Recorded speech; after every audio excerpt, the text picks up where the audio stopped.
ने इन्हें चुनौती दे डाली। भारत में रतन टाटा जी ने भी इनके जो आविष्कार, बोतल का आविष्कार इन्होंने किया, इलेक्ट्रिकल साइकिल। वैज्ञानिकों के इस रहस्यमय दुनिया में आपका स्वागत है दोस्तों। नमस्कार दोस्तों, नई वीडियो में आप लोगों का बहुत बहुत स्वागत है। आशा करते हैं कि आप सभी अच्छे होंगे और बहुत ही तंदुरुस्त होंगे, स्वस्थ होंगे, जहाँ भी होंगे अपनी जीवन की गाड़ी को चलाने की कोशिश कर रहे होंगे।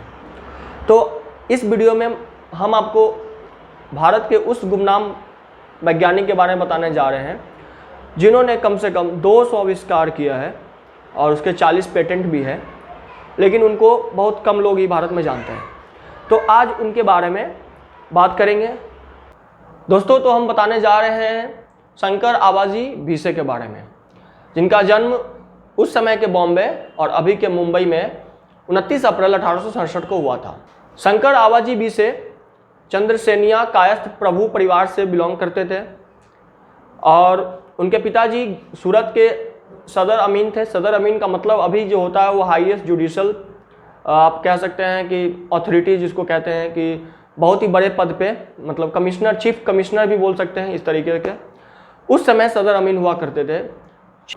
शंकर आबाजी भिसे, अगर आप उनके बारे में पढ़ेंगे तो आपको पता चलेगा कि उनको बचपन से ही विज्ञान के प्रति रुचि और प्रेम था।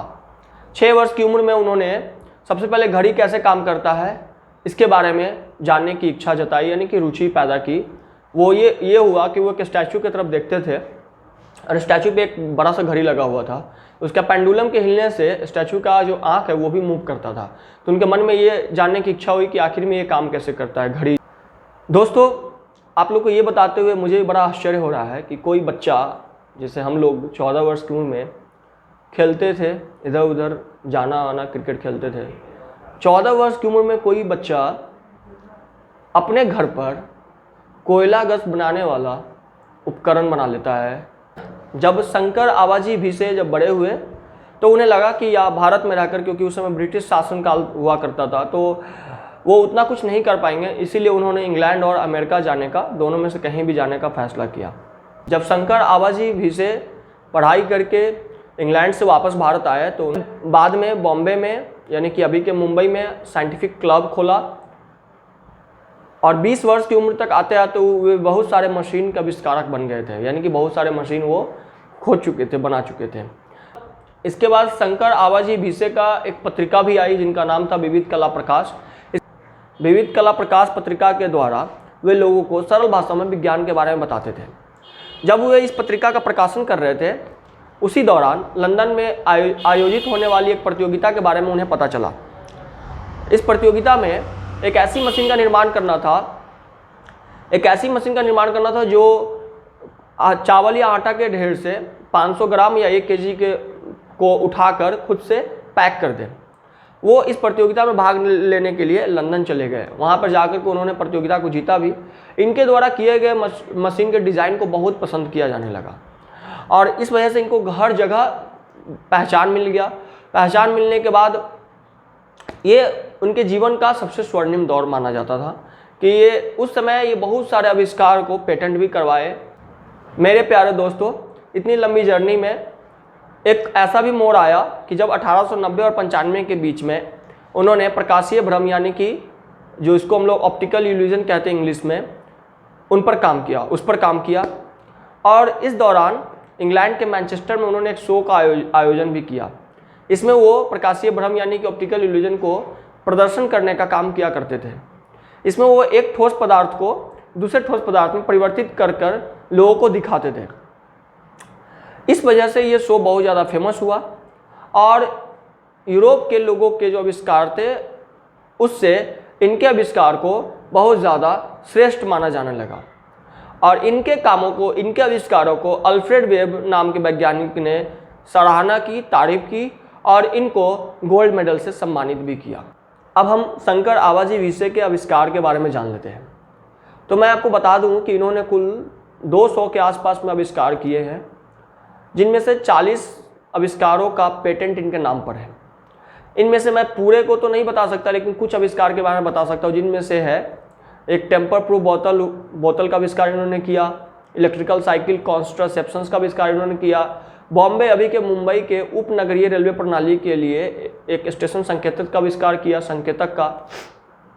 रसोई के बहुत सारे उपकरण का इन्होंने आविष्कार किया है। एक टेलीफोन का आविष्कार किया। उसके बाद जो सर दर्द ठीक करने के लिए जो उपकरण है उसका आविष्कार किया। स्वचालित रूप से जो फ्लशिंग टॉयलेट है उसका भी आविष्कार इन्होंने किया है। और इस तरीके से बहुत सारा है, और इनके बारे में जानना इसलिए ज़रूरी है क्योंकि हमारे देश के हैं, और आप समझ सकते हैं कि इतने सारे चीज़ों का आविष्कार करने के बाद भी हम लोग अभी तक नहीं जानते थे। मुझे भी रिसर्च करने के बाद पता चला कि इस नाम के भी कोई वैज्ञानिक हमारे देश में हुआ करते थे। तो अभी इनके बारे में कुछ और बातें करनी है। मुद्रण औद्योगिक जिसमें इनका बहुत ही बड़ा योगदान है। शंकर आवाजी विषय का सबसे प्रसिद्ध आविष्कार टाइप सी कास्टिंग और कंपोजिंग मशीन थी। उस समय टाइप सी मशीन की गति काफ़ी धीमी थी, और शंकर के द्वारा बनाए गए जो टाइप सी कास्टिंग मशीन जो बनाया गया था इनके द्वारा, उससे इसकी गति को बढ़ाया जा सके, और गति बढ़ने से सस्ते में और बहुत ही काफ़ी मात्रा में चीज़ों का छपाई होने लगा था।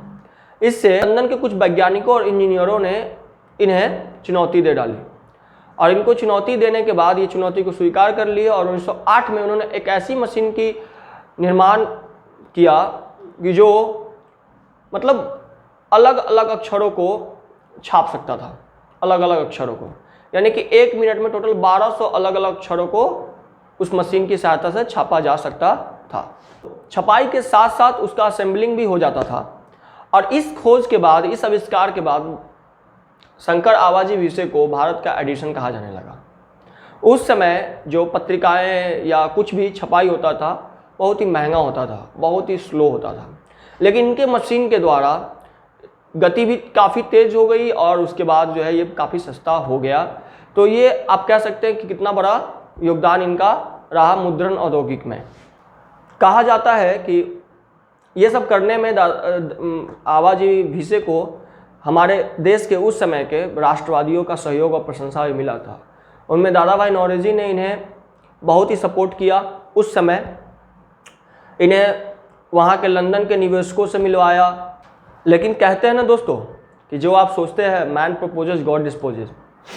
दादा भाई नौरोजी के मदद करने के बावजूद भी इनके आशा के मुताबिक चीज़ें नहीं हो पाई। भारत में रतन टाटा जी ने भी इनके जो आविष्कार थे उनको वित्त पोषित करने का कोशिश किया, लेकिन ये प्रिंटिंग का आइडिया नहीं चल पाया, और जिनके वजह से ये सब चीज़ इनके पतन का कारण बना। और इसी वजह से ये जो वैज्ञानिक है शंकर आवाजी भिसे, ये गुमनामी की ज़िंदगी मतलब जिए और गुमनाम हो गए, और हम लोग इनके बारे में ज़्यादा नहीं जानते थे। बट यकीन मानिए, आप हमसे जुड़े रहिए, आपको हम ऐसी रोचक कहानी वैज्ञानिकों के बारे में लेकर के आएंगे और आपको सुनाएंगे। बने रहिए। अगर आपको ये वीडियो अच्छा लगा है, कंटेंट अच्छा लगा है, तो हमारे भारत के एडिशन कहे जाने वाले वैज्ञानिक शंकर आवाजी भिसे के लिए इस वीडियो को लाइक ज़रूर कीजिए, और अगर अभी तक चैनल को सब्सक्राइब नहीं किए हैं तो सब्सक्राइब कीजिए, और शेयर तो ज़रूर कीजिए, क्योंकि खुद भी ज्ञान लेना चाहिए और दूसरों को भी देना चाहिए। सब तो रिसर्च कर नहीं सकते, सबके पास टाइम नहीं, लेकिन मेरे पास थोड़ा सा टाइम है। तो मेरे प्यारे दोस्तों, प्लीज़ हमें सपोर्ट कीजिए और आगे बढ़ने में मदद कीजिए। थैंक यू, शुक्रिया, धन्यवाद।